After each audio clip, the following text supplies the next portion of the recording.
We the people, in order to form a more perfect union, establish justice, ensure domestic tranquility, provide for the common defense, promote the general welfare, and secure the blessings of liberty to ourselves and our posterity, to ordain and establish. You're listening to Radio Free America. This is Uncle Sam with music and the truth until dawn. Right now, I've got a few words for some of our brothers and sisters in the occupied zone. The chair is against the wall. The chair is against the wall. John has a long mustache. John has a long mustache. It's 12 o'clock, Americans, another day closer to victory. And for all of you out there on or behind the lines, this is your song.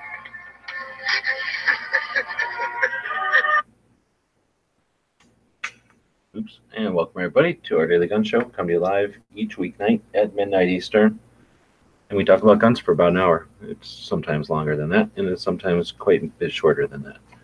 It's a panel discussion, so we've been running this show now for something like 788 episodes, and it's evolved into a panel discussion. So the people that join are from the gunchannels.com community. So if you've not joined gunchannels.com, encourage you to check it out. Place that's going on 6 years old. It's a place that exists to create a place for people to get together and talk about guns. And if you'd like to be part of this conversation, let us know over there. There's lots of channels over there. Different people have different types of firearms related or pro 2A projects happening over there, and they use the platform. They use the Gun Channel's tools in various ways, and ours is a live show. So if you join Gun Channels and log in, you'll see a main news feed. I usually post the link to our channel on that main news feed. So right when you log in, you'll see the link to our show. There's also a schedule at the top of each page, or at the top of the main page at least, that'll have the day's shows. Although sometimes in the evening like this, it's already flipped over till tomorrow. But since we're on most every day, that link will work. Head over to the Daily Gun Show link there, and you can join us. And if you want to join in and be part of the conversation live here on the panel, then let me know, and I'll send you a link. Become a regular panel member, and we'll include you in the email list. I send an email out to, I don't know, maybe 12 or 15 people that have been on the show in the past, and they jump back in, sporadically, randomly, occasionally. And tonight we have Gary joining us from Kansas. Thanks for joining. Hey, thanks for the invite. You bet. So this is going to save your life, because tonight we're talking about a life and death issue, and that is double action, single action, crazy, archaic mechanism that existed for a little while. The world's moved on because of safety, and there's lots and lots of people that think the horse and buggy days, I guess, should still be around.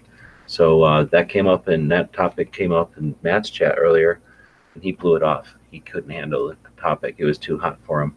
So figured we'd bring it up in this subject in our show, because we care about our listeners and we want to make sure that y'all live. So have you heard of the double action, single action versus striker fire debate before? I did catch a little bit of that tonight, yes. Or like the double action, single action, DASA versus single action only. So not double action only, but like 1911, single action only. Right. Yes. So you've heard of that before? Yeah. So yeah, that's what we're talking about, is that. So for those that don't know what we're talking about, DASA, or double action, single action, is the type of mechanism, firearms action type, where the trigger is when the gun is not unsafe. So there's usually a safety on those guns, which is another reason I don't like them, but it's a characteristic of them most of the time, that there's an external safety. When it's on fire or not unsafe, the characteristic of these type of firearms, when they're loaded, when you pull the trigger, it will be double action. So it'll pull the hammer back and drop the hammer, the two actions that define double action. So the pistol, we're talking about pistols here, the cycle, or the gun will go off, the recoil will cycle the slide, and that'll eject the spent cartridge, and that'll load the new cartridge into the chamber. And now the firearm will have its hammer back, and you're in a single action. So it basically changes roles or changes mechanisms or changes manual of operation from double action, long trigger pull that does two things, pulls the hammer back and drops it, and then it changes to single action. Because the hammer's already back, it's only going to drop the hammer. So basically you go from a long, almost two-stage trigger, depending on the type of gun and the way that it's actually built, but definitely a long deliberate trigger pull on your first trigger, to almost a hair trigger, or at least a lighter trigger, and again depending on the make and model and all that. But in general, you got a long deliberate trigger pull and then a hair trigger. I can't understand why anybody can stand behind that in this CCW role. Now, if you're talking about at the range, we're talking about two different things. But since I'm saying save your life, we're talking about actual lethal force incidents, defense of self, property, and others, defense of state, defense of country. Like, if you're really using a gun, how does one defend the necessity of keeping track of which trigger you're dealing with? My further, I guess you could say, the point is that you're going to be doing this under stress, and when you definitely don't want to be thinking about anything more than what you got to think about, and you don't have a chance to get ready, you're not psyched up for this. So out of nowhere, you're under as much stress as you're ever going to be in. Your life's changing, and you know it, and it's happening. Everything slows down because you perceive things at a different rate when you're under that kind of stress. Now you have to worry about if your trigger's going to be double action or if it's going to be single action. And even if you think you're somehow proficient enough to be able to keep that track, why would you give your opposing attorney that potential leverage in court? So you could be 100% proficient. Can you prove that in court without a shadow of a doubt? And if you think I'm crazy, then why would you think an opposing attorney wouldn't do something like that? Now, I don't know about that one, if they do that in, if there's all kinds of precedent for that or not, but I just see it as something that's not necessary, and is the monkey brains that we've got. Like, I don't want to give it more to, or what do they call, reptile brains when you're under stress, then, give it more to deal with. They say you go from gloves to mittens. All those reasons I don't want to have to deal with details on my firearm and remember what order of operation I'm in. Now, if you go, oh, it's only one thing. So now talk about malfunctions and reloads and having to redraw or reholster. So I don't know. I'm not expecting Gary to play the other side of this one, but nobody else joined in tonight. So there is no opposing view. That means I win, I'm right, and I've saved your lives. So you can now start looking at striker fire and double or single action only guns. Which is where I would tend to go in the first place. But.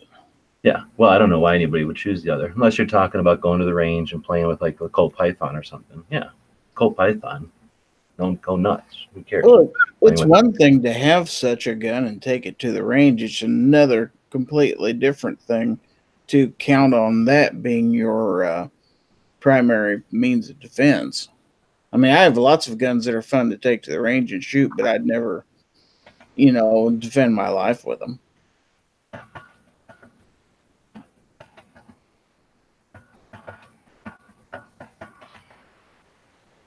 Right, well, like me and Gary are on the same side, and we win because nobody's saying anything. Yeah, prove us wrong. Come on.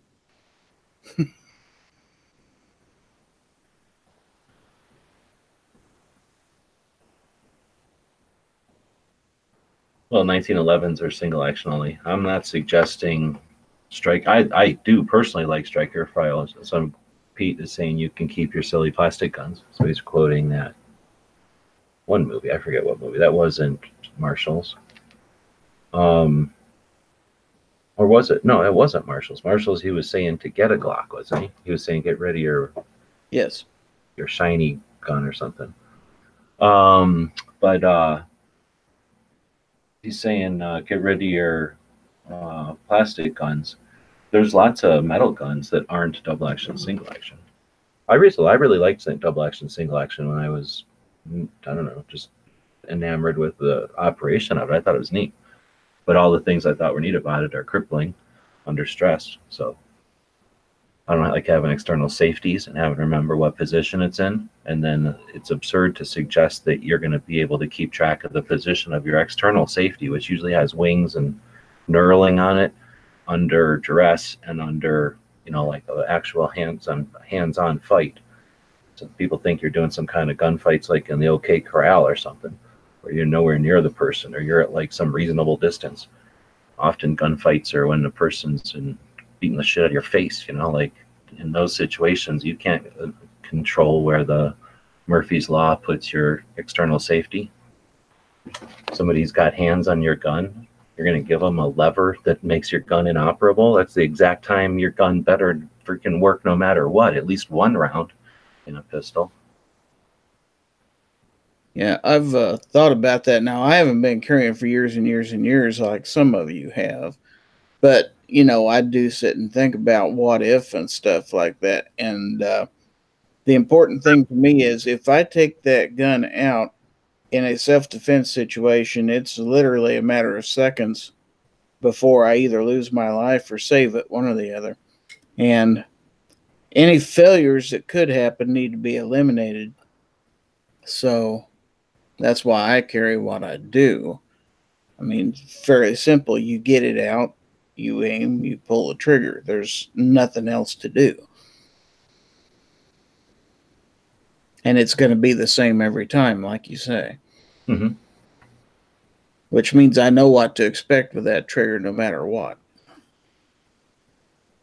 So, Guy is saying, is there any single action only that isn't low capacity? That's probably a good point. I don't know. Most of them are 1911s, right? Or something similar to 1911. And I'm not saying those are my preference because of the hammer. There's just too much thing go wrong with the hammer. But otherwise, there's definitely that option. If you're the type that doesn't like plastic, you can go metal. Now, is there metal strikers? There must be metal strikers. Well, I'm pretty sure there are. Pete says he opposes, but he doesn't say why. I mean, also, I redid this show because a bunch of people were suggesting that I wasn't able to defend the position or something. And it's difficult in the chat, of course, especially when you're in the chat and trying to keep up with whatever. I don't remember what we were doing at the time. I don't think we were doing gun porn, but we were talking about something else, right? So I wanted to leave a platform so people that have the other ideas, because Yankees got some crazy ideas. We've had discussions. These are obviously people that weren't around back in the day when the hell would that have been? I remember I was out in the middle of the desert by Fort Echuca, and for some reason I had cell phone coverage, and I forgot that it was Yankees show, and I went on. I think it was whatever show it was. I was on live in the middle of the desert, and I had battery and everything, and I was just out there smoking cigarettes in the middle of the desert, talking to Yankee and whoever else was on the show live. But Yankee was like adamant that like you need to be able to go single action for like long range and aimed shots and shit. So I think that's usually the argument. I saw arguments tonight about holding your thumb on the hammer as you holster. So, and then of course, people, I don't know, want to bring up either training or experience or something as if they either don't matter or only matter. So there's all those things we can address. So anyhow, like I say, you can join the chat over on Gun Channels. Gary's in here. I have to go take the dog out, so I actually didn't time this right. I didn't want to keep going too late, start late every night or nothing. But I don't know if anybody else is going to join in from the email list that I sent out there. But she's going to come in here and yell pretty quick. I don't care. I don't have to do everything Masada Yub does. So I don't know if he's trolling out there, but he's saying Masada Yub thumbs his hammer while holstering. Masada Yub's a unique character. So is Jerry Mikulik. So is Ken Hackathorn. Some of the other people that were brought up as examples. So you can go to guys that are not only professional shooters, but at like the elite level of professional shooters, where they're at like master level. I don't even know what the names are of like the master, ultimate master level that they're at, like grand master level and whatever their things. Ken Ackathorn freaking made IDPA, for crying out loud. Like, it was one of the people that created it, right? So these are the kind of people that are used as examples. I mean, yeah, pick superstars or Superman for examples of stuff. Masada Ayub definitely is the type of person who he's I don't want to say brags, but he'll let you know that he wears a different gun every day, just the same way people wear different shoes or a different pair of pants or something. He wears a gun depending on what he's going to be doing and what he feels like, and he's competent with all of them. But that's Masada Ayub, for crying out loud. So, you know, depending on what you do and how many guns you've got, you can be familiar with lots of guns, sure. But is everybody? No.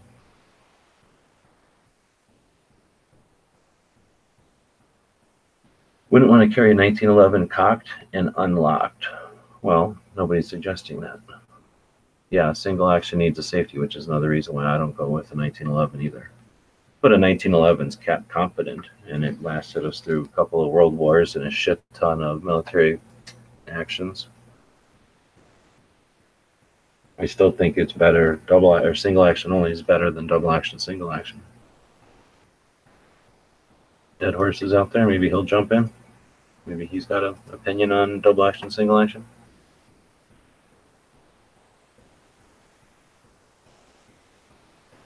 Oh, I didn't give you guys a link on Gunshots. You came in through the email. Yeah, I did.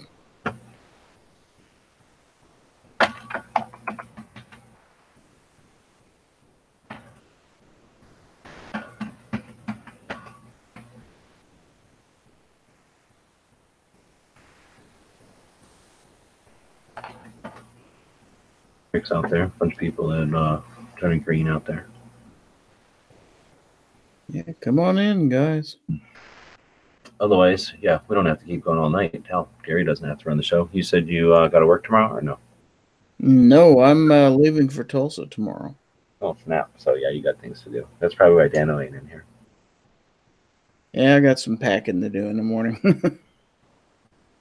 Single action only has a safety. Doesn't mean you have to use it. Anybody that doesn't use the safety is I believe, more dangerous than people that unacknowledge and use their safety. So there's like the little tiny pocket guns, and people go, oh, no big deal. It's got an external safety. You can barely flip it on and off. So I ignore it. Ignoring the safety, ignore it to your peril, right? So that's when Murphy's Law flips the safety on. You've ignored it the entire time you own the gun. So you're not going to be immediately turning that safety off. At least if you acknowledge you've got an external safety, like on a 1911, part of your draw is engaging the safety or disengaging the safety, I guess. So I don't like external safeties, period. And a big portion of that, the reason I say that confidently, is because so many people I've known over the years ignore their external safeties. They think that because they'll ignore it, the mechanical device somehow is going to be operable when they need it to be, and that somehow they're going to have the wits about them to recognize and diagnose the situation if it ever did come up at the time when they're the most stressed they're ever probably going to be in their life. No, can't do it that. Well, for a while, I owned a Bursa Thunder 380, and the safety on that was very difficult to disengage. It was just really awful to get off, so I ended up wanting to carry that uncocked so it would be in double action. But then again, the pull was so hard in double action that it was just ridiculous. I finally ended up selling that gun because it just wasn't for me. It's a great range toy, but that's about all it was good for.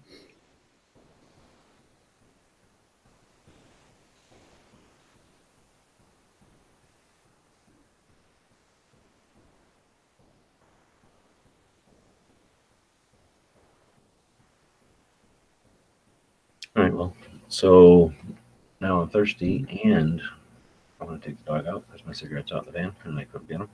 So we're not chatting. I guess I don't need them. Dead Horse ain't jumping in. Let's see what Gun Channel's saying over here. I oppose I'd take striker or double action over double action, single action. DTP is saying doesn't like thumb safeties on carry guns. I agree with him. Anyone who's ever done any amount of actual shooting in the range has accidentally left the safety on. That's a good point. So you don't necessarily need to be tactical or acknowledge that gravity and clothing and straps and the bad guy's base or something could flip your safety on when you're not expecting it, even if you practice with a safety really a lot. Like, so yeah, any amount of shooting will show you that like safeties just happen. You know, carpet flips a safety on, a weird piece of brass hitting it just the right way flips your safety on. Have you ever had a piece of brass land, you know, like on the head stamp, like land on the primer, just sitting there?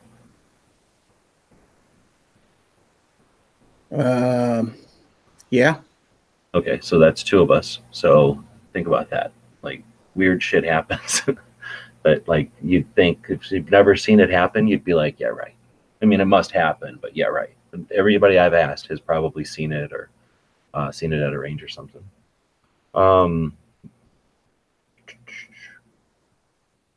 Everyone has ever done any. Oh, so yeah, you're saying it might happen at the range accidentally with no stress.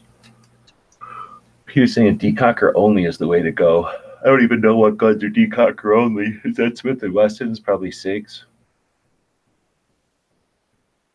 The problem with the decocker only is the same problem with any external safety. The guy's face, you know, he's beating the shit out of you, and you, I don't know, drag that thing out, and somehow, you know, something hits that decocker. So there you go.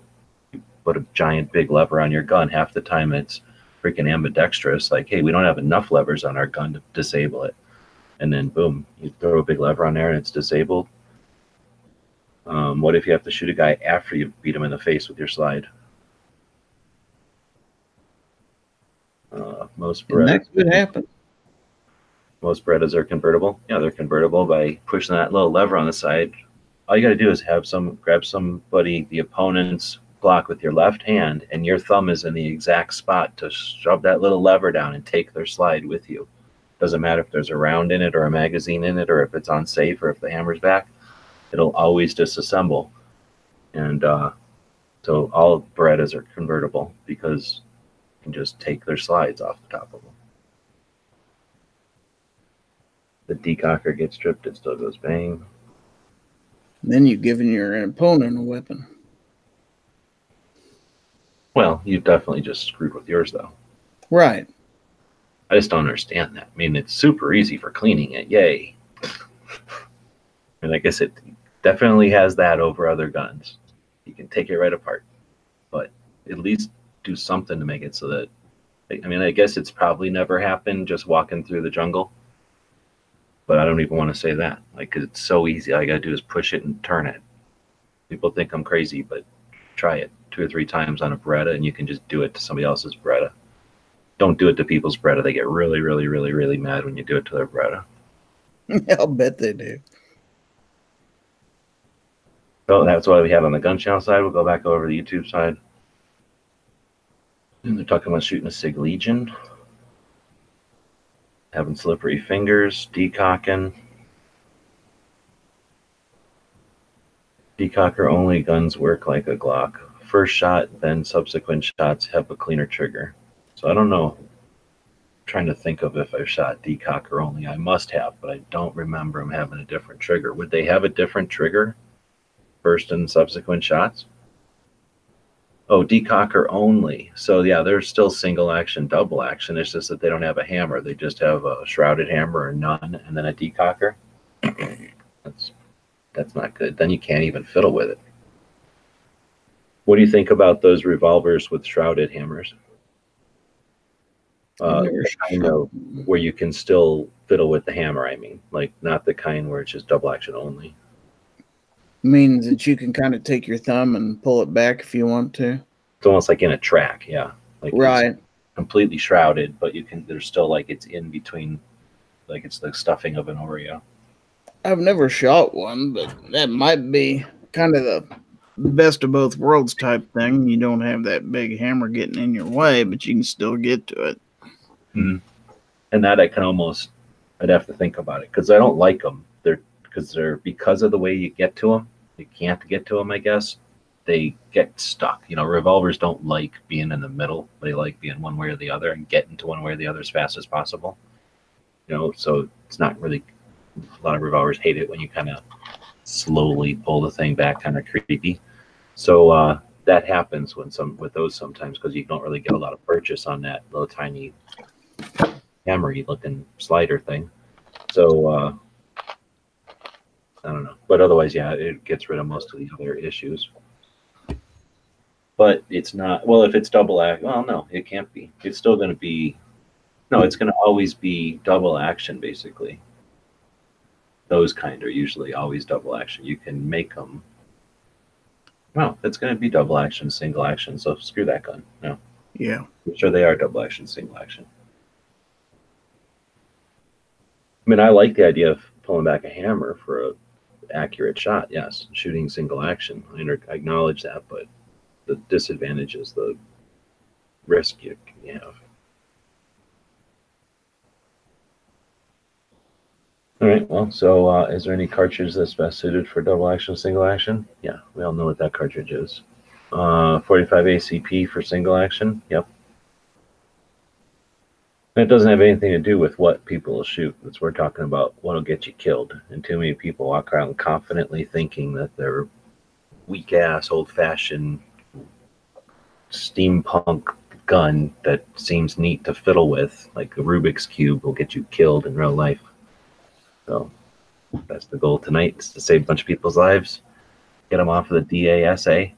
But it's too controversial a topic. We're not even getting a lot of feedback, and that's our whole goal of the show. It's not to just shout shit out to you. So we've saved a bunch of lives, and nobody's jumping in. Thanks, Gary, for joining. But try to get on the road, have fun in Tulsa.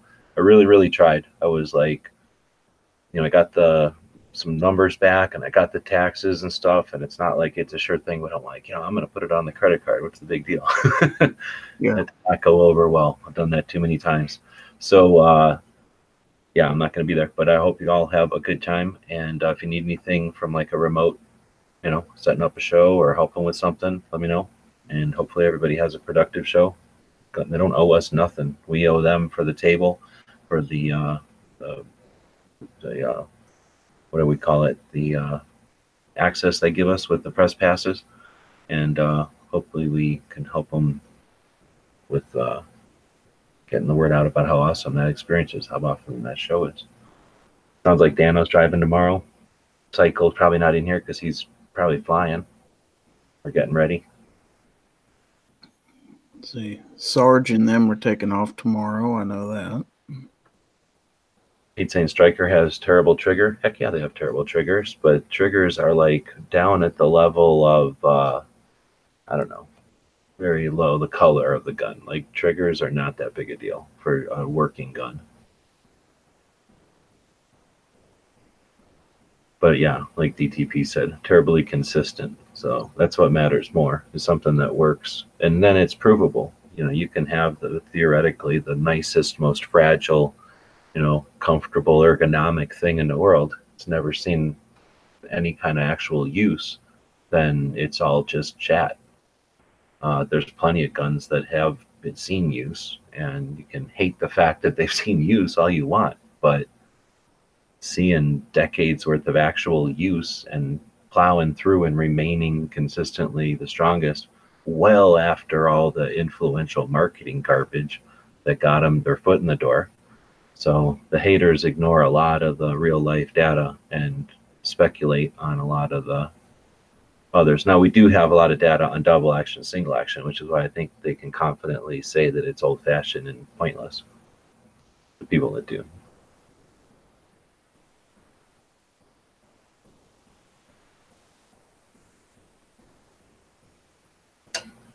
Yeah, see, it's boring when there's not a couple of people in here. That's what happens. And I'm not going to keep talking, so I'm going to quit saying stuff. Thanks to everybody for joining, though. We had 21 people. Only half of you gave us thumbs. Maybe that's the reason we're leaving. Maybe the 10 of you that didn't thumb should think about maybe that's why we're shutting it down early. That horse, even though he didn't join the chat, is saying historically the worst trigger is in a gun. Wait, historically the worse the trigger is in a gun, the more reliable the gun is. And then he says change his mind.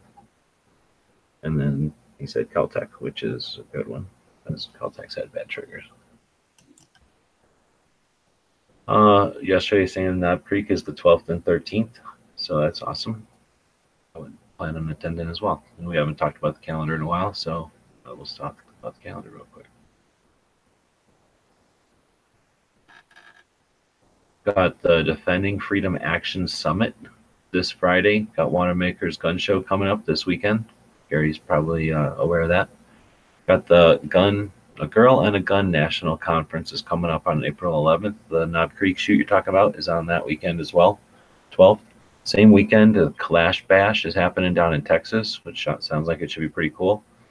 We've got the St. Louis International Cartridge Show coming up in April, as well on the 17th, as well as the NRA show on the 26th. So a couple of things happening. It'll slow up later on in the year. So if you do, have some interest in firearms related travel, then consider some of the stuff here in April, because it slows down when it gets hotter.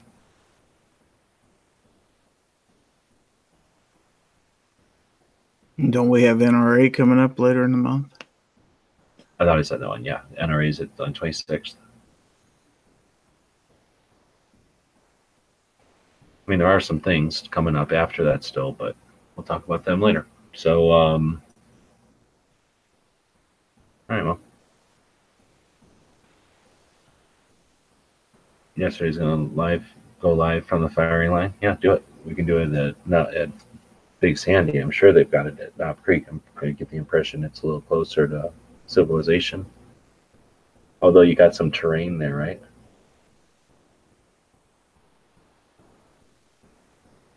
Yeah, buy a Glock. Won't hurt you. Buy an old used one if you hate the company so bad. Buy an old used cop one, and then you got cool cop whatever. And I'm only recommending the old 3s anyway. I don't know about all this new crap, and I certainly don't mean the little tiny ones. We're talking guns that have time on the clock, so that would be mostly 17s and 22s and maybe 19s.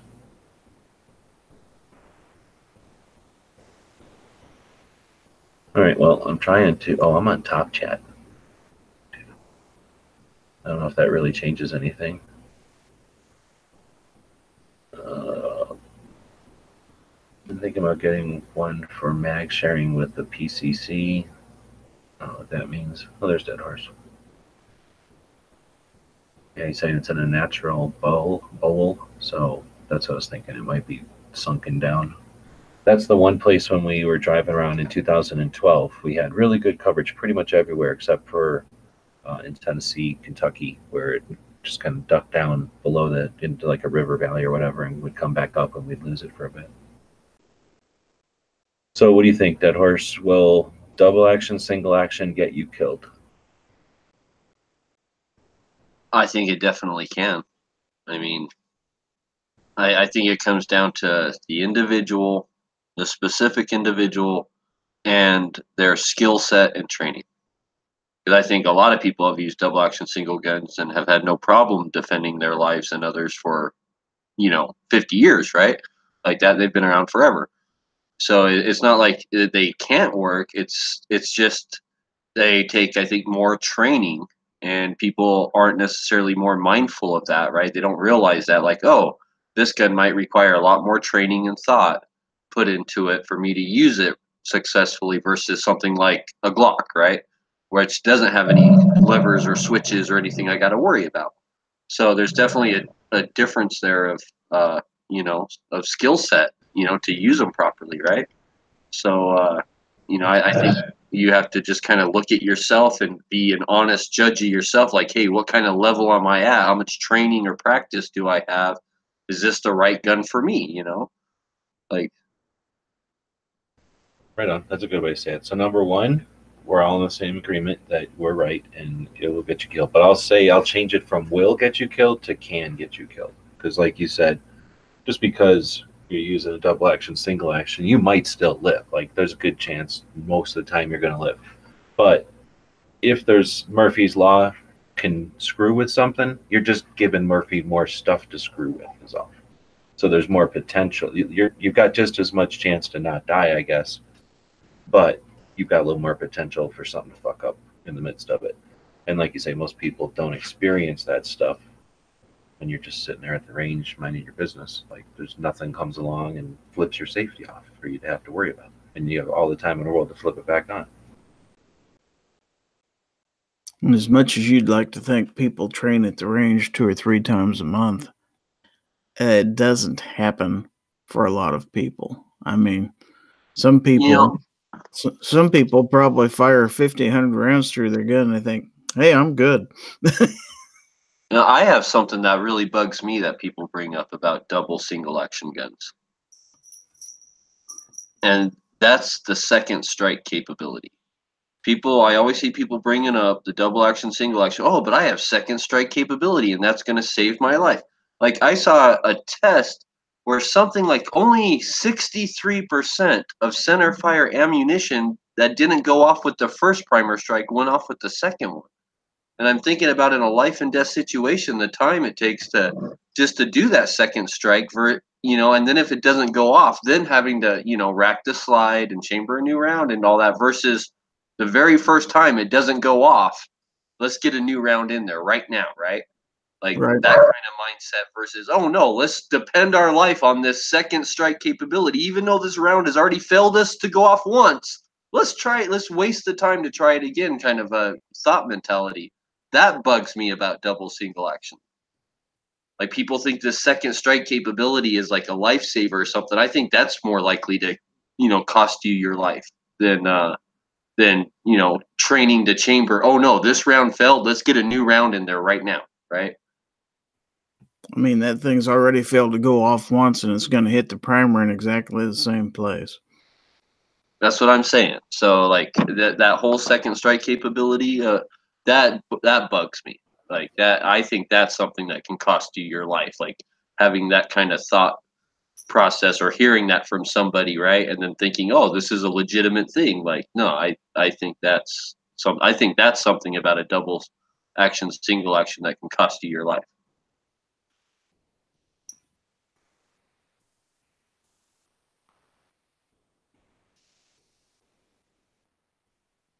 Shit, what happened? I got dead air? I was just reading the chat. Seven Wonder says, I I've killed never, the chat. I have never ever had a failure, but I buy good ammo. Well, it could still happen. So I just was taking the dog out there, and she took forever figuring out like the perfect place to make her pee. But you were just talking about the double strike, and I hope you're talking about, like, I've literally heard multiple instructors cite people that have died because of multiple strike. Like that's the worst thing you can put on a gun is like a non. That's the worst. That's the worst thought process you can have about your gun is like, oh, I got a double strike capability. Yeah. Yeah. Oh, yeah. Exactly. You want a dead trigger. You want to pull the trigger, have it die, so that your reflex is to manipulate the gun again. Yeah, that's exactly what I was saying. Is that I think that has cost more people their lives. This myth about, oh, I can depend on this double strike capability versus a thought process of, oh, I just had a dead round. Let's get a new round in there right now, right? And that whole double strike thing, I think that's probably costed more people their lives for DACA or DASA than anything. I agree, and that's why I put Will in there in the first place, because I didn't even think about that when I was doing my chat before. But yeah, exactly. That is something that, like, because they'll do, what do they call it? It's not CSI, but they'll do like crime forensics, I guess. They'll do like crime scene stuff where they'll see that that's what happened, or they'll get like reports from people like, oh, I was sitting there doing this, and they'll look at the gun and be like, yep, you were just sitting there on a dead round, whatever, bad primer, light strike, whatever. But just because a pistol has second strike capability doesn't mean you have to use it. Well, but the problem is, I guess it's the idea of under stress, you don't realize. So people will just be pulling the trigger, thinking they're shooting because they're under stress and there's gunfight going on. They're not realizing. It's sort of like when people shoot multiple rounds into a squib load and they just stack a bunch of them into a barrel because they're not aware that it's not going down range. Yeah, I suppose you got a point. And I'm just going with what I've been told, because like I said, I didn't think nothing of it, honestly. When I first got into guns, after a while, I got back into guns, and I thought, oh, yeah, these are cool. There's all kinds of levers on here.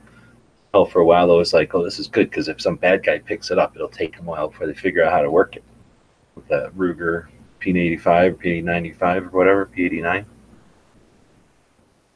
Or if you get like a Phoenix, got mag safeties, frame safeties, and Slide safety, and magazine disconnect safety, like basically like a Rubik's cube, and you have like one little option that'll let the gun operate this way, and then flip it around to another configuration. You can empty the mag or take out the mag.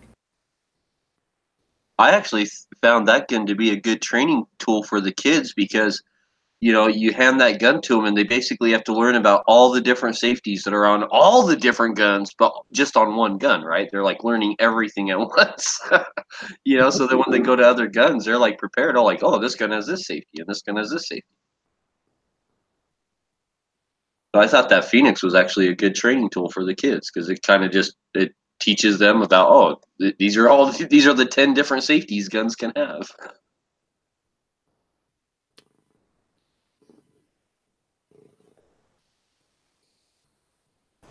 So that's what I was sitting at the range one day, and I hadn't thought nothing of it, and I don't know if I bought it off of somebody or I was thinking about. We have a couple of guns that some friends of ours will like sell back and forth to each other, especially when we were younger and we had shittier jobs, or I don't have a shitty job, but you know, they had shittier jobs. We would always be selling these guns back and forth to each other, and I think that was one of them. Or it got in the rotation, and somehow I had it, and I took it out to the range one day when I was doing YouTube videos and shit, and that's where I was like, what the hell is this monstrosity of like parts or like safeties?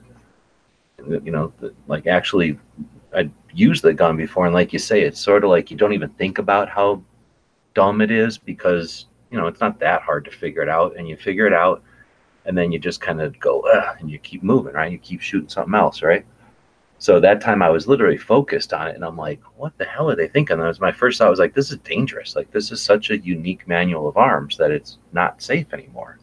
Like, it's taken it beyond the realm of, like, you know, common manipulation to where it's like almost like this little Rubik's Cube, a little freaking Hellraiser puzzle you have to figure out. Anyway, then that's where I ended up doing the research on what the hell made it do that? Why was it like that? I didn't want to post a video being like just ragging on a gun, right? Like, they probably didn't make this thing to be a little Hellraiser puzzle. Like, they probably are trying to make a gun. So I started doing the research, and I was like, wow, there's a lot to this.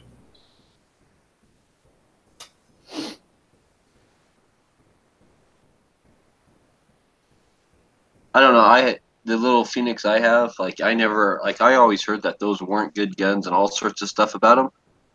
We have not had a single malfunction out of ours. My kids shoot that thing all the time. Every time we go out shooting, they take that, and because I basically bought it for them to shoot, right?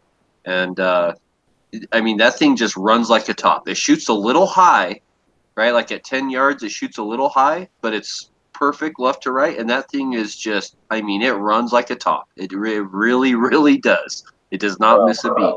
They break. They're Zamek, and they are what they are. But you've got a good one, it sounds like, and you treat it right. There's a lot of people that buy the $100 guns, and that's the guns they're learning on. You know, do you run your first guitar great? Do you run your first bicycle great? You know, you learn on stuff. Do you know you can hot rod those though? What, the Range Master kit? There's all kinds of ways. When I started getting into the guns that were made in LA, from the Jennings and all them, and the Ravens, I got into I joined a forum. There's a forum for Zamek guns, and yeah, they hot rod a lot of them. I mean, there's a lot of the forum is just keeping the guns or getting the guns running because you can get them inexpensively broke, and then it's a challenge for a lot of people. It's just a fun little gunsmith thing.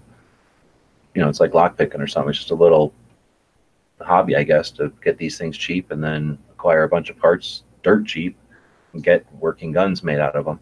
And then the next, iteration of that is, well, I could take this part and put it on that gun, right? So they started taking, like, you can get does yours have the long barrel and the short barrel?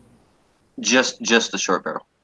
So one of the versions of that gun you can buy as a kit is the longer barrel kit, or you can probably just buy the longer barrel also. And anyway, so people will take the longer barrel off, put it on the shorter one, put a suppressor on it. They'll play with them, like putting different generations of them together and different slides and stuff.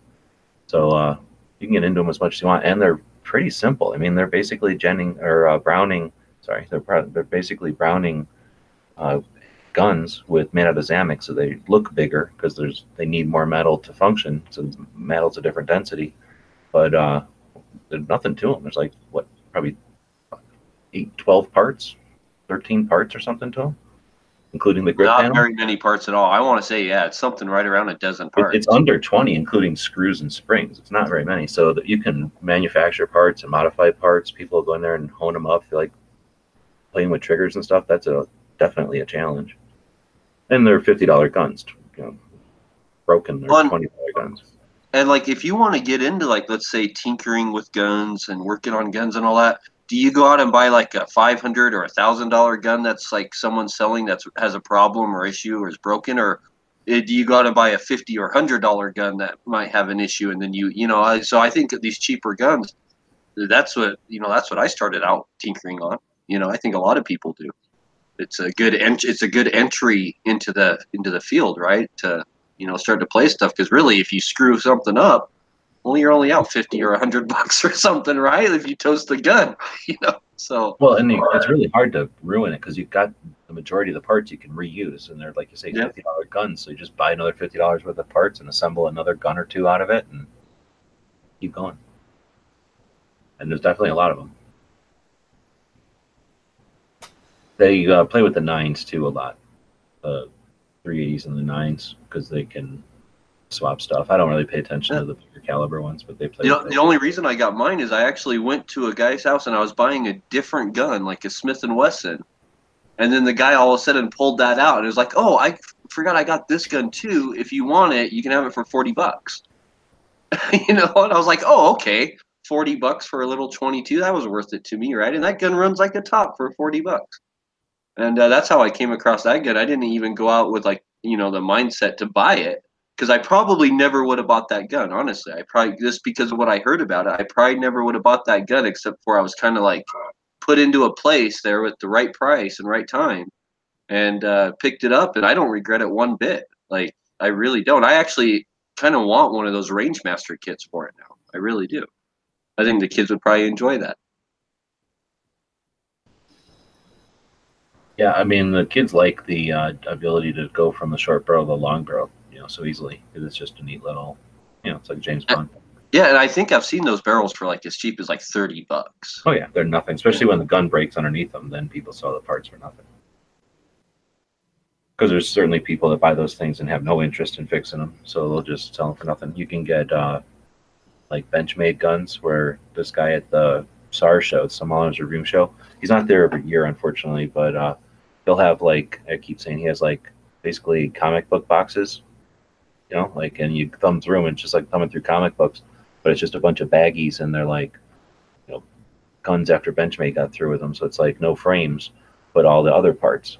And on those guns, they usually just chop the frame and leave the barrel, pin, and everything all together. So yeah, you can basically get all the every part of the gun with no frame for like $5, $6. I went through and got a whole bunch of NAAs that were just all chopped up, no frames, but all the cylinders and everything. Those were like $10. I made little keychains. That'd be pretty cool. Yeah, NAAs are neat. Yeah. I mean, and then you get into like all the other zillions of guns. I mean, you get into little revolvers. They're not. I'm not the Saturday Night Special type revolvers, all those cheap ones.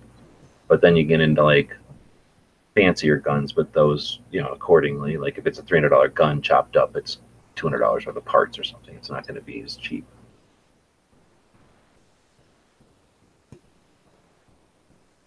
Yeah, I would imagine if you got into that with a 3D printer, you could probably have some fun with all these people with mills in their garages and stuff. I'm surprised we don't see more creativeness to the little guns. I have seen some neat, like, one-off things, right? for the little guns. I have like on forums and stuff, but I think a lot of it is just getting the word out and like I think that Well, those nowadays you can screw with a polymer 80. So what's the point, I guess, of playing with any price of another gun when you can just play with a Glock or a whatever Sig or something? Do they make polymer 80s of things besides Glocks yet? Yes, they are coming out with a polymer 80 Sig P320, and that actually might already be out because that was supposed to be out the first quarter of 2019. And So that's not even fun. They can just straight sell them good to go because those are the frame is the gun, right? So those aren't even, those are just one Oh off. yeah, that's right. Yeah, so those are modular, huh? So So yeah, I'm but I know assuming that they polymer can 80 is sell coming that. out with the Sig P320, and I want to say an M&P. It might have been polymer 80 also is coming out with an M&P. Well, that would make sense because you'd think with like all the Apex triggers and shit, then why bother with buying an M&P when you could just buy an 80, drop all your 80, whatever, $200 worth of triggers into that. And I know the Glock store has. I'm not sure if Polymer 80 makes them for their Glock store, or if they're their own Polymer 80 company.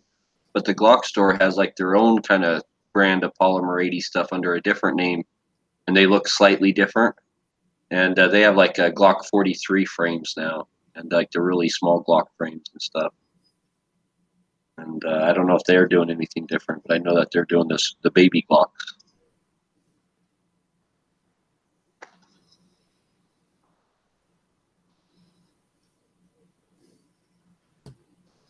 And people are still doing, you can still do a 80% 1911 though. They're not that hard, even though you don't have to have a mill to do a 80% 1911. All you really have to have is access to a drill press, and you can cut all your rails and everything by hand. They're metal.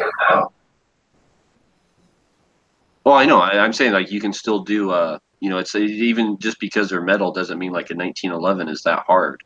You got to cut the rails. Yeah, but you do it by hand with a carbide cutter. So like I have a jig called a phantom jig, and I literally hand scrape the rails with the carbide cutter, running my hand back and forth like a mill, but my hand's now the mill basically, and it's built into the jig, and I cut the rails by hand, and it actually works really, really good, like really, really good. The fixture is metal. Oh yeah, yeah. And it's called a phantom jig, and I have an older one. They've made some updates to them over the years, but I mean they work great. And like so you can still do like metal projects and stuff without necessarily a machine shop or a mill or a big investment. You know, really you just need access to just a drill press for a couple minutes to drill the holes, and everything else on the 1911 you can pretty much do by hand and that jig.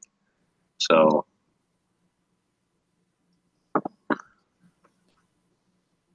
there are a lot of options out there for 80%ers still of different guns.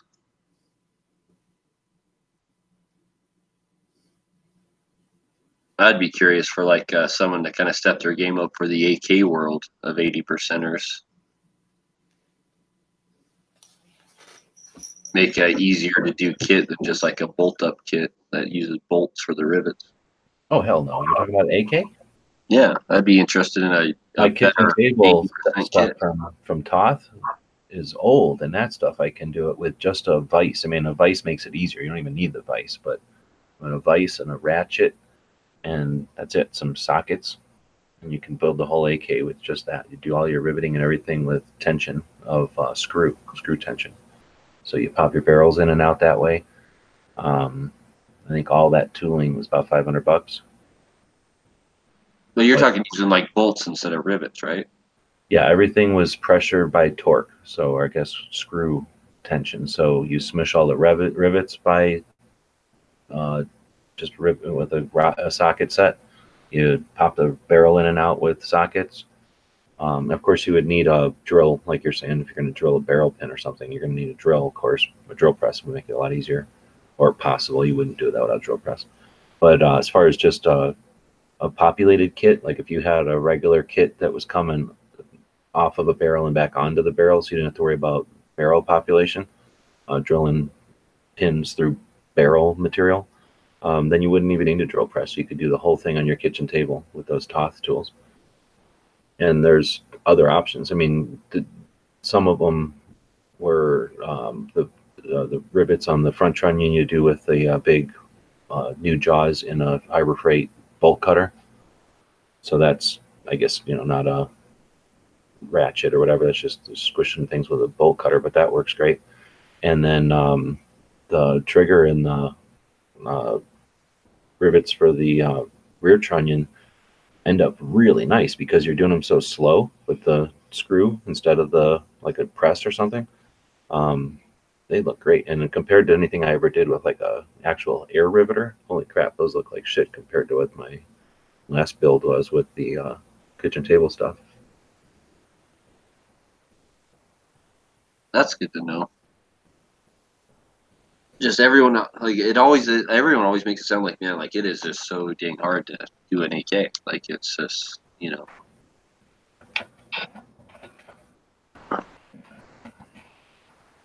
I'm gonna have to look at Toth Tools. You said is the name of the company that makes the good tools.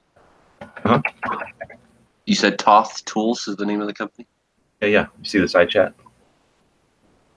But yeah, Toth, T-O, like Hoth, like the planet, except with a T. So Tango, Oscar, Tango, Hotel. Okay. I mean, I got mine a long time ago. I'm assuming they're still in business or whatever. Yeah, Pants is saying if you don't care about looks, you can set your rivets with a ball peen hammer. You can, and you can get little fixtures again you can hammer, a little into a thingy that'll make it nice and rivety looking. Yeah, Ginsboy 2003 has videos of all the kitchen table tools, and he does really decent videos actually too. He's the one that I first found out about him, I think. I'm trying to think about other 80% firearms out there that are available that have like 80% receivers and stuff. And I want to say that there's an MP5 receiver, but other than that, 1911 Glock AR. AR, yeah. I can't think of very many. Well, you can get flats for Macs. I have a couple of Mac 10 flats just because they're cool as shit. But you still need trunnions and all that shit, of course. You can get Uzi kits. Like is there Uzi flats, or am I crazy? No, you buy a Uzi channel. But there's probably Uzi channels that are 80%. They look kind of like an AK.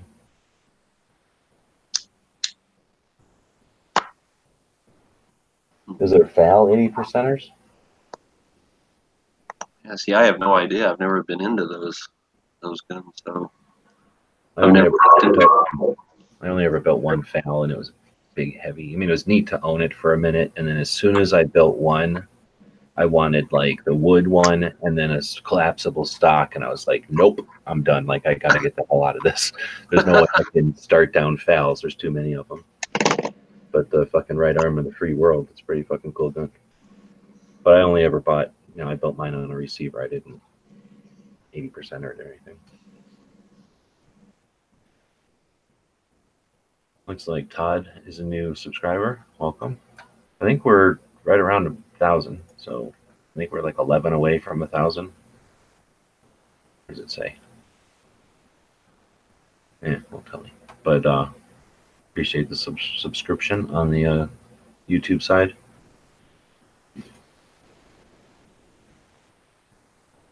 Yeah, I should be able to start hosting some lobbies again here on Gun Channel. So I'm going to start definitely hosting like a Sunday lobby, and then probably some late night open lobbies after knives and stuff goes off.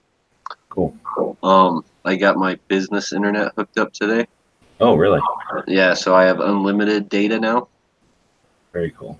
Yeah, so I don't have to. My speed's a little slower, but I don't have to worry about going over my data cap. So, is that super expensive?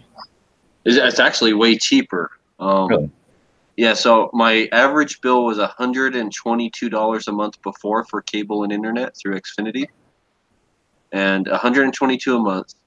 And my kids kept going over my 1,000 gig data limit because I got 3 teenage boys in the house, So we kept going over that data limit, and then I'd get charged anywhere from like an extra $100 or $200 a month for going over this data limit recently. So I had to do something. I had to change. An Xfinity wouldn't work with me. They're like, oh no, there's no option to buy unlimited internet or something, right? Like you just can't upgrade to a next package or something. And so I contacted their business side, and I got internet from them for $77 a month, unlimited. It's 25 down and 5 up. Before I had 50 down and 10 up, so my speed's only half as fast, but I have unlimited, and it's only $77 a month. And then I bought the Sling TV that I've seen advertised recently, and that's $25 a month. And so now I'm only at like $102 a month. So I'm about $20 cheaper, but I don't have to worry about going over any data stuff at all. So it's going to stay at that $102 a month. I'll be able to count on that, right? Like, oh, this is going to be a consistent bill, so I can actually budget. And how do your kids do the video games where they care about the internet? Well, I looked into that, and there's only so fast that those game systems run at anyway, and like the Xbox One and all that is like 14 down and 4 up. Is like that's the speed that it needs to function good, right? So apparently, like we're plenty fast for that, like no lagging or anything, and apparently since it's business, even though my speed's slower, like I have a wider band or something, so I can have more devices on at once without slowing another one down, apparently. So even though it's weird that it's slower, it's kind of not, because I can have more devices all on at once without slowing each other down. Whereas the regular Xfinity, as soon as you had 5 devices on, or as soon as you went over 5 devices, they started slowing you down on all the devices. Yeah, that makes sense. Most of the time we just talk about speed, but we're not talking about width, I guess, or bandwidth. Like, so that is a good point. You can have all the speed in the world, but if you've got such a narrow pipe that 2 computers can't be on at the same time, that's a whole nother issue. That's the way the guy explained it to me, and I'm not any kind of internet expert, but I've been testing it out, streaming videos and stuff, and my son was playing Xbox while I was streaming videos, and I didn't see any hiccups or any issues. So I think it'll be fine, and I can always upgrade to the next package for the business, which will increase my speed there too. But I just went with like the cheapest one they had at first, just to kind of see if because if that's all I need, then why pay more? And then what's the next level? Is it a big jump in price? Yeah, the next level was like basically twice as much. Oh shit, that's a big Yes. So it was like you go up to $150 a month, but then it's 100 megabytes down and like 20 up or something, right? So it's like a bigger increase. Oh, and I forgot the business internet includes home phone line, which I haven't had a home phone line in like 20 years, but it just automatically includes it, right? So now I have a home phone line. It's just included, right? So I don't even have a home. I'm gonna have to dig in my attic to find an actual like home. Well, now you can set up a fax. You can set up a fax. That goes for you. Yeah. So, but that also included a home line. So at least like now when I'm filling out things and they want to know your phone number for contests or whatever, now I can just start putting that home phone number down for everything though, and then I don't have to worry about people calling my cell phone, right? So, because that's the stuff that'll start getting all the spam and garbage phone calls. Yeah. Yeah, that's what I do, and I also use it for like doctor's offices and the kids' school and stuff like that. And then when you got to make one of those like 1-800 number calls. I don't even know what that is anymore. Right. I just call 1-800 on my phone, my cell phone. No, back in the olden days, they used to have these commercials. 1-900. You're saying 1-900. 900. Sorry. Yeah. The porn ladies, and they'd talk dirty at you. They're like 350 pounds, but they got that voice. Oh, you had no idea who you were talking to, but yeah, you would call them up, and it was pretty crazy. I don't know. Did it? So now we're going to talk about porn dialing. Do you know what I'm talking about? Everybody know what I'm talking about? Yeah. I know exactly what you're talking about. So did anybody ever call one of them numbers? Me and a bunch of friends once when we were like, I don't know, probably like 11 or 12 or something, right? Like real young. Yeah, like we were sleeping over at someone's house. There was like 4 or 5 of us, and yeah, like someone was like, "Oh yeah, we're gonna call this number," and like called, and like yeah, we just thought that was just the funniest thing, right? Exactly. Like for a while there, like every time somebody was not guarding a phone, and there was like more than a couple of us around, somebody get the idea. Let's call one of them 900 numbers. Those are pretty funny. Yeah, I never dared do any of that when I was like younger, and then by the time I was like an adult with like my own phone, like I was already getting late anyway. What was the point? Well, that's sort of, and it was like the most awkward, weird thing ever when there's like 4 little kids, and I'm guessing that's probably how they made most of their money because who was really calling those things, right? But it was like $4 for the first minute, 99 seconds a minute. So I'm sure they didn't care if 4 kids were calling and giggling, right? But yeah, it's funny. Those were the days. I can remember getting in trouble too. That people would be like, "What the hell?" That kind of thing seems awkward to me anyway. Like I've never even been to a strip club. Yeah, it's awkward. That's why there's so many drinks there. What I remember never getting have in big either. trouble. Oh, go ahead, Gizzard. I said I never have either.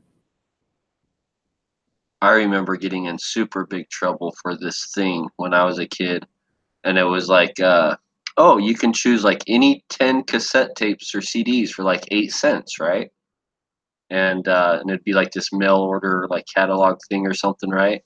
And I sent away for that, right? Like 10 CDs for 8 pennies or something, right? Like, and then like as a kid, you don't read the fine print, like, oh, and then we're gonna like send you another one for like $20 a month every month or something after that, right? Do you guys remember that? Like, Well, oh, no, get like they're going 8 to CDs. send you random ones. You could pick whatever you wanted, but then they were also going to send you random ones, even off your list sometimes. But then if you didn't, you could return them like immediately, and then you didn't have to pay. But they relied on people not returning them right away, right? And then, damn, I got paid. I got charged again. Yep. Yeah, and they'd charge you out the yin yang for those things when they did finally come in. That was like the Amazon of the day. I can remember a couple of times where there'd be something on TV on a ad for something, and I'd be like, "Oh, can I order this? Can I order this?" And they'd be like, "Okay, you can order that." And then make the phone call, and then you'd almost forget you ordered the damn thing unless you were really, really, really interested in the thing and you were waiting at the door. And then one day the mailman would have like something actually besides mail. Like, holy shit, I forgot I ordered a thing. It'd be like Yeah, Christmas in the middle of the The year. Ronco Pocket Fisherman finally came in. I can remember ordering a big ass thing of colored pencils one time. I thought that was the coolest thing ever. And then I got more than one. I think I got animals and maybe a history, those like cards, where you get those cards and they come every once in a while and you'd accumulate them. It was like I animal. remember the first computer we ever owned was like off of a thing like that, It was off of like the TV thing because they didn't even like really have like computer stores, like designated like real computer stores back then and stuff, right? Like the internet wasn't a thing, and I mean, like we didn't even have like real games, like So I remember like the very first computer we ever bought was off of a TV thing like that. So I was watching this TV show off of Amazon, and it's all about inventions, like inventions that are so good that from like the different decades. It'll be like 1900. I think it was like that. No, how was it? It was 1910, 1920, 1930. It was like that. So anybody seen this show?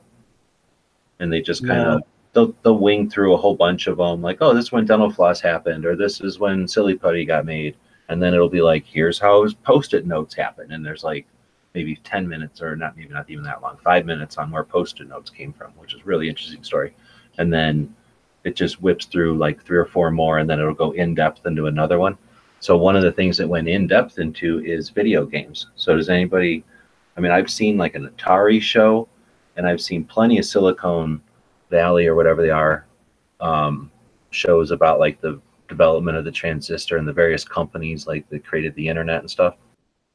Has anybody seen anything like that or know where the video games came from?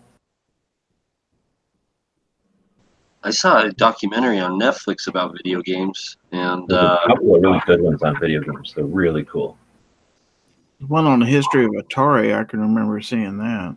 Yep. And I kind of figured it was Atari, but it ain't. Anyone out there? This is all interactive. So if anybody out there who's watching, I thought it was just wasn't it? Okay, now I want to say that it wasn't even a game system. That it was like a stethoscope or something, right? Oh, you're close, but no, it was definitely a game. Or... Yeah, you're getting there. But it was not Japan, and it was definitely a game, though. So, yeah, basically the guy from, I want to say Magnavox? Some company that was not doing, they were making TV, so I think it was Magnavox. And, yeah, they had a test pattern that they would use, and we've all seen it, like the Indian with all the colors and squares and shit. There's like these test patterns that they would use to calibrate the screens or whatever when they were fucking with the tubes, because this is back in the days when everything was tubed still. And then so the guy, I guess one of the calibrations as a tech is you're wiggling a dial, and you know the lines get wavy, and you know, kind of like when on the olden days with the TVs with knobs, you'd have to fucking tune them with them little knobs, where you'd like one of them little knobs would wiggle the wiggles like finer and fatter. I don't know what that's called. You know what I'm talking about? When they had like the knobs for a channel, you'd have a knob for volume, and then sometimes TVs would have like 3 or 4 other knobs. Those little ones, and they were hidden sometimes. Yep. You had like vertical hold and horizontal hold and stuff like that. Yeah.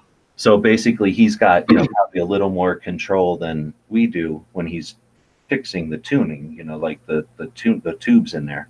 So anyway, this guy, I forget his name now, but that guy literally was like fixing TVs back in the old days and said, "Hey, wouldn't this be neat if this could be like a game or something? Like this could make a television interactive." And this is like in the 50s. And he's like, "This could make a TV interactive." So he just started fucking with it, and then he works for Magnavox as some guy in a lab somewhere. Or was he working for the military? I think he might have been working for some military project, and he just was like doing this in his spare time. I was thinking of the computer guy. No, this was this guy. So he's doing it in his spare time, and then he eventually got to where he got to like roadblocks. He's like, "Oh, I can't figure this out." But because of his job or whatever, he was able to like just give a task to somebody at work to figure something out. So he'd be at home like, "Oh, I can't figure this part out." So he would take that question to work and just tell somebody to figure it out for him. And because of whatever his job was, they were just like, "Yes, sir." And they go figure that out. And then he'd be like, "Okay, great." And he'd take that home and he'd add that to his video game. And eventually he got to this Pong, basically. And then he takes it to work, and I guess some military guys, some like generals or whatever. He was like, "I guess I've kind of been doing this on the sly with government money. What do you think?" And they started playing with it, and they're like, "Oh yeah, this is fucking awesome." And then gave him a bunch of money, I guess $2,500 at the time. They gave him $2,000 and $500 to buy equipment, and told him to develop it more. And then that was the first video game system, a Magnavox video game system, and then all the other ones came from there. But that was in the 50s. I would have thought it was like the 70s in Japan or some shit. Yeah, me too. Anyway, it's a super cool show. It's on Amazon. I guess I could go look at it, but it's something about like inventions, and it covers from like the 1800s to it only got up to like the 1980s or 90s or something.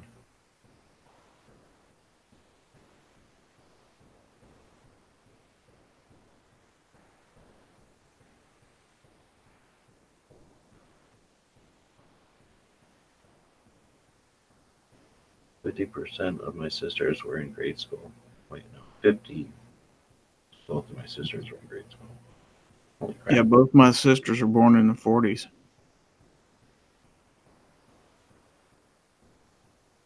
The documentary on Atari, though, people are talking about that one. You guys all seen that one?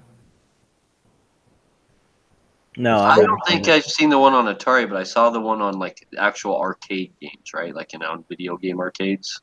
Yeah, that one's interesting. I think I've seen the one you're talking about, Ted Horse, and it's interesting because I didn't realize that. I always kind of figured inside of a video game system was like looking inside of a pinball machine, and it was like more like looking inside like a big empty box. There's nothing in there.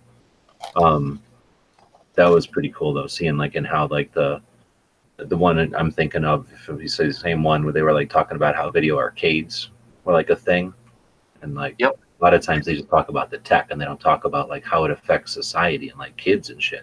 But it was like as soon as they had video game systems, like nobody hung out at pizza places anymore.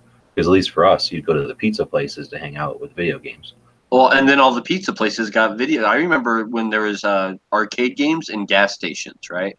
You'd go into a 7-Eleven and there would be 2 arcade games in there. You'd go into a restaurant, right? Like a Denny's or something, and there'd be 2 arcade games in there. You'd go into McDonald's, like anywhere you went, there was arcade games, literally. You know, like I remember that. It just literally everywhere had arcade games, everywhere. So yeah, there's a couple of neat ones. The Atari one, though, there's the one about there's one specifically about that game that they made that was bad. But then there's one about the guy who created Atari. I like that one the best. It's more of almost a biography of just the guy, but also his company.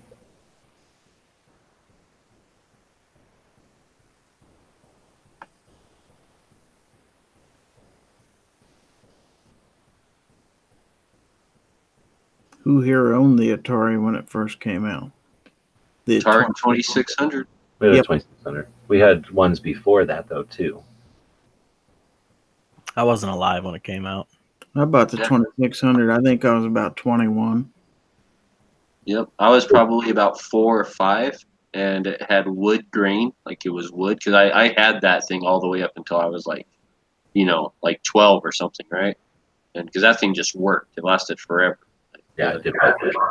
Yeah, and you didn't have to blow in the games or do any weird crap like you did on the Nintendo. Like that thing just worked.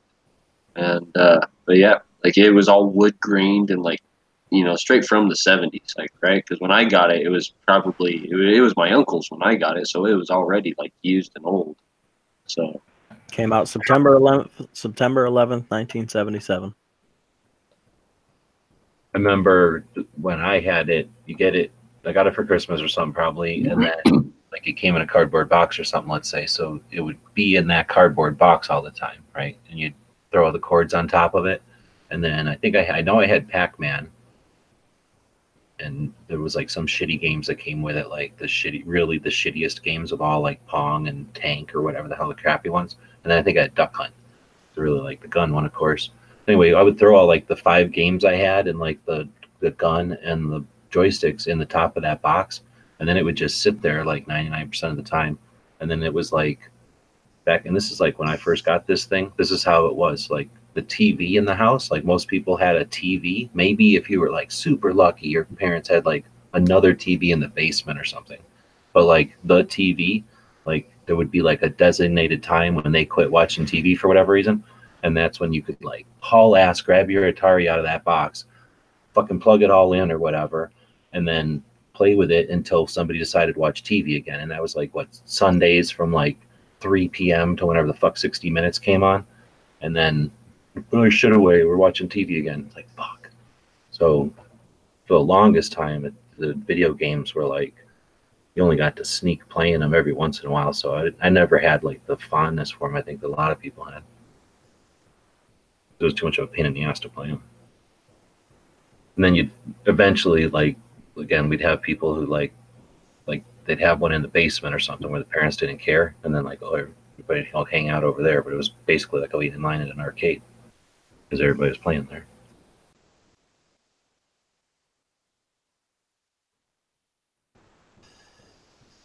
Trying to think when everybody started leaving. It took until people had more than one TV. When was that? Like the middle of the 80s?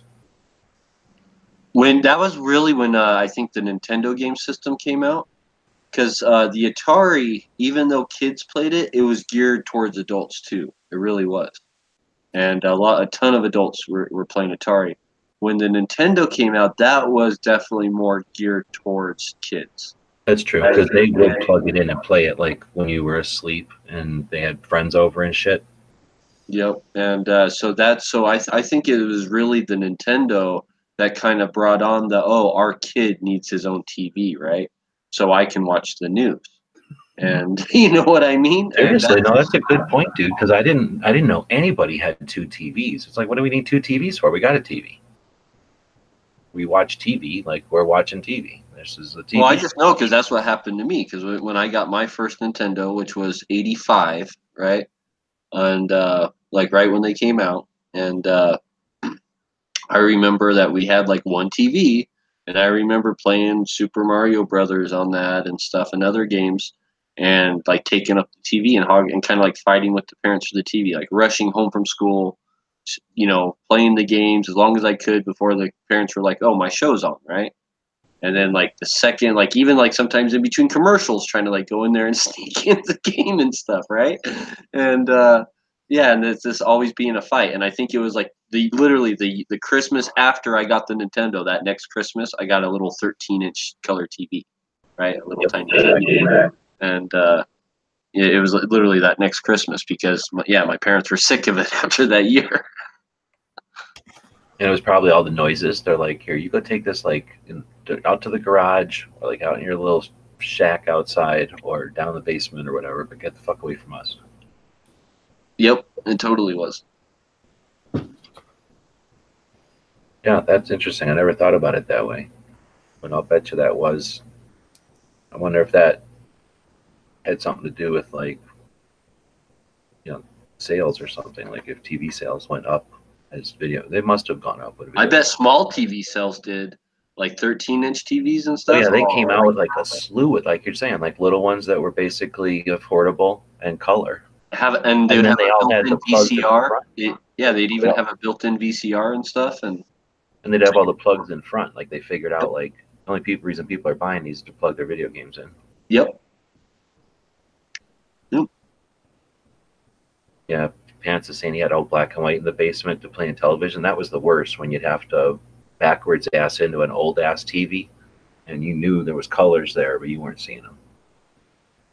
Yeah, because the old video games had a black and white and color switch, so you could make it look a little better on a black and white TV. Because I had a little one in my room, and it was just black and white. So, yeah, unless I snuck and got onto the folks' TV, yeah, I had no color.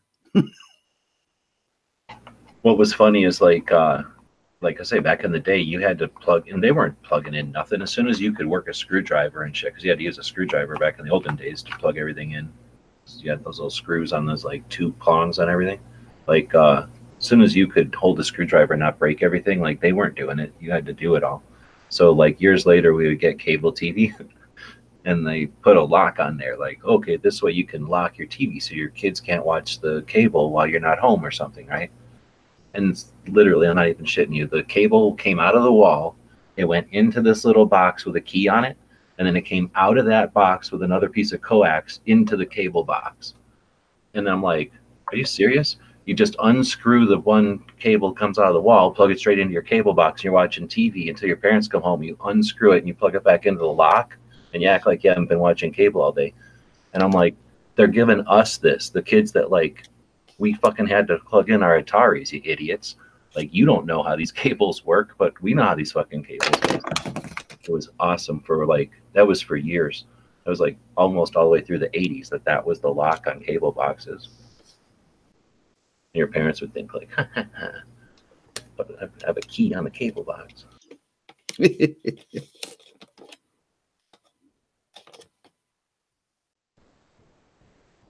That was the days of hacking.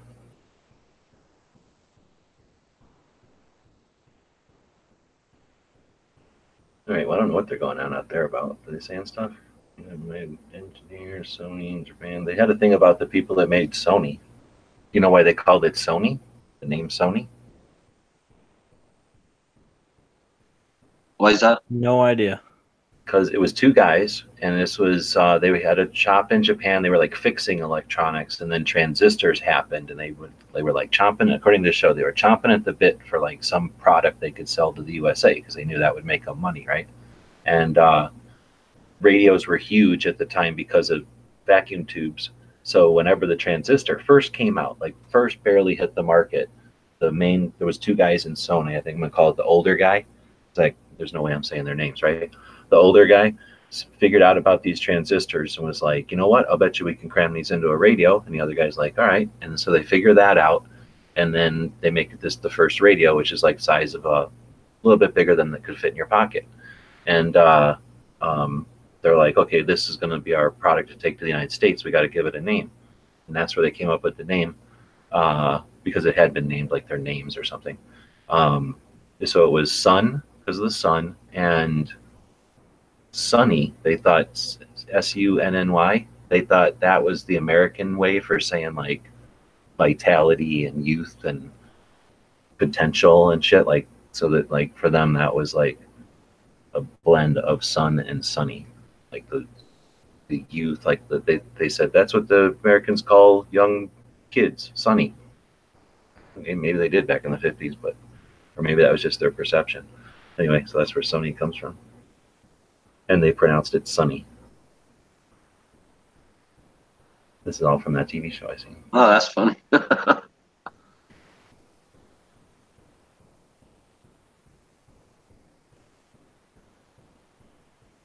Sony's been around for a long time. That's a company that's kind of like, you know, stood the time, right? Like how long? When did they do that? Like when was that? Right after World War II, right?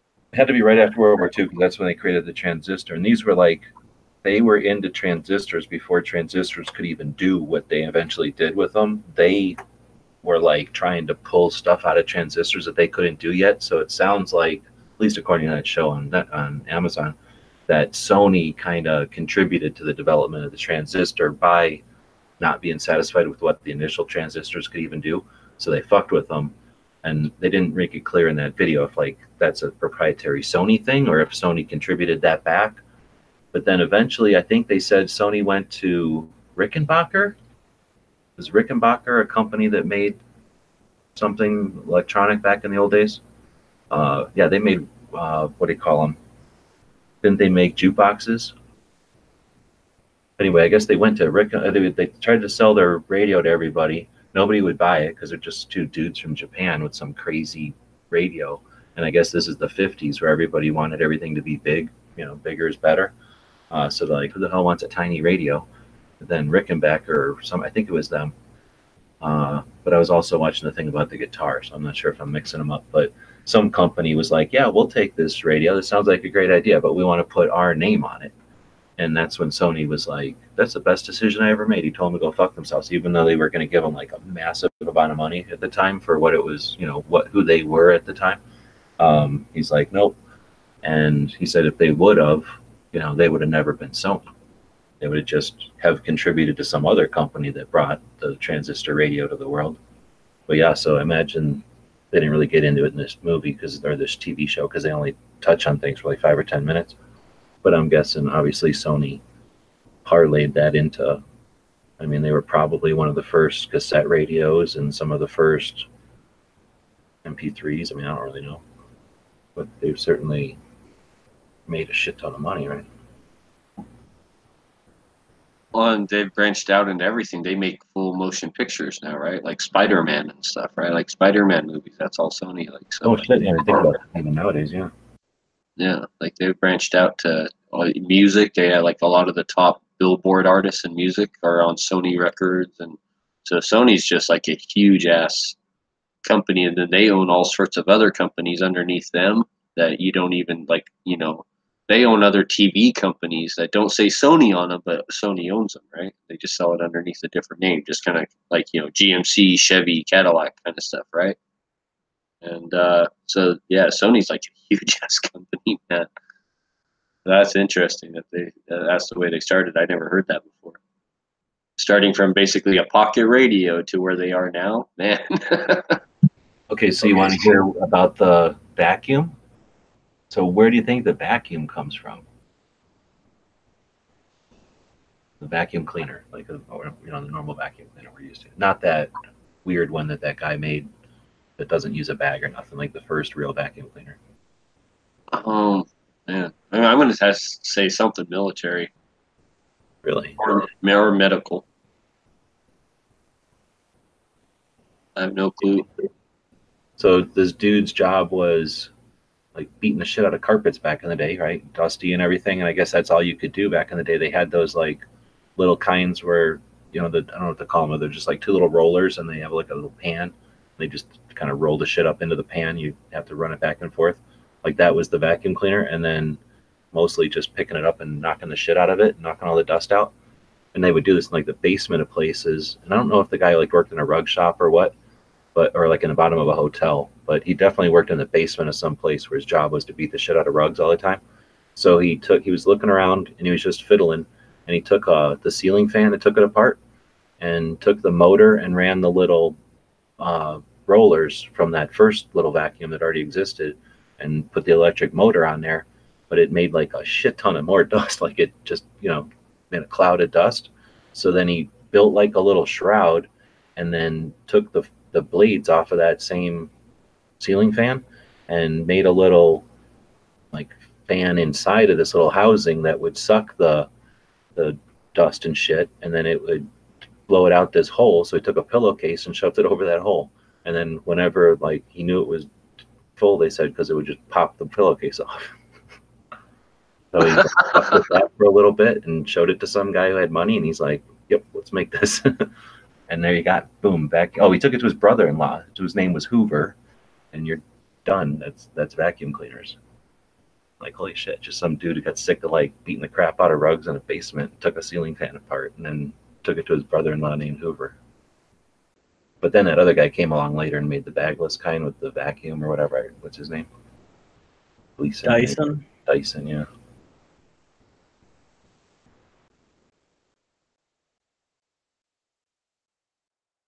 Like I've said this for a long time. Most great inventions are not something that are radically new and different. It's taking an item that is used for one thing and figuring out a different use for it and repurposing it to use it in a different field or area. Most great inventions are nothing but that, honestly. They're not some new magical thing pulled out of like thin air that like no one's ever seen before. It's like, oh no, this has been around for 50 years. I just figured out a new use for it. Like most great inventions, and like that, it really is like that. So yeah, turning a ceiling fan into a vacuum cleaner. There you go. All right, well, I could go on and on, but that show's fucking awesome if you like that kind of thing. And they go through it probably even faster than I explained it there. And, with like little, what do they call them? Like, where they act out little skits or whatever, like you're kind of seeing it. What do they call that? Like dramatizations. And then they'll just whip through a whole bunch of them really fast. Pretty neat. So check it out. It's free on Amazon, I guess, if you got Amazon. And anybody else got anything else? Should probably wrap it up at some point here. Nope. Right on. So we will see everybody tomorrow. Thanks for joining in.